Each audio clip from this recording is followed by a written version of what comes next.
আসসালামু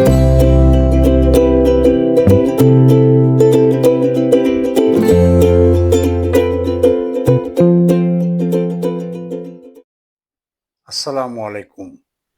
সম্মানিত দর্শক, আজকে আমরা উইল নট এবং ওন্ট, উড নট এবং উডন্ট, ক্যান নট এবং কান্টের ব্যবহার আলোচনা করব। দর্শক, চলুন আলোচনা শুরু করা যাক। উইল নট এবং ওন্ট। উইল নটের সংক্ষিপ্ত রূপ ওন্ট। উদাহরণ: they will not play cricket today, they won't play cricket today. দুটি বাক্যের অর্থ একই, তারা আজ ক্রিকেট খেলবে না।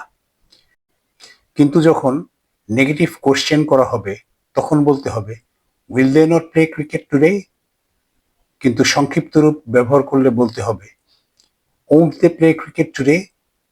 দুটো ক্ষেত্রেই অর্থ একই, তারা কি আজ ক্রিকেট খেলবে না।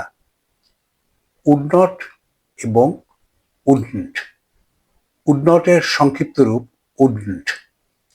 উদাহরণ: he would not listen to me, he wouldn't listen to me. এই দুটি বাক্যের অর্থ একই, সে আমার কথা শুনতো না। কিন্তু যখন নেগেটিভ কোশ্চেন করা হবে তখন বলতে হবে would he not listen to me, কিন্তু সংক্ষিপ্ত রূপ ব্যবহার করলে বলতে হবে wouldn't he listen to me. দুটো ক্ষেত্রেই একই অর্থ, সে কি আমার কথা শুনতো না। ক্যান নট এবং কান্ট। ক্যান নটের সংক্ষিপ্ত রূপ কান্ট। উদাহরণ: you can not take a break now, you can't take a break now. এই দুটি বাক্যের অর্থ একই, তুমি এখন বিরতি নিতে পারো না। কিন্তু যখন নেগেটিভ কোশ্চেন করা হবে তখন বলতে হবে can you not take a break now, কিন্তু সংক্ষিপ্ত রূপ ব্যবহার করলে বলতে হবে can't you take a break now. দুটি ক্ষেত্রেই একই অর্থ, তুমি কি এখন বিরতি নিতে পারো না।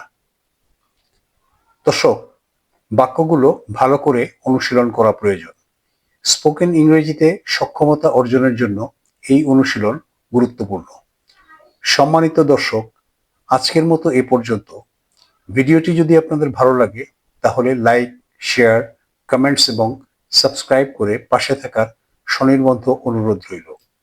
চ্যানেলের বিষয়ে আপনাদের পরামর্শ সসম্মানে গ্রহণীয়। আল্লাহ হাফেজ।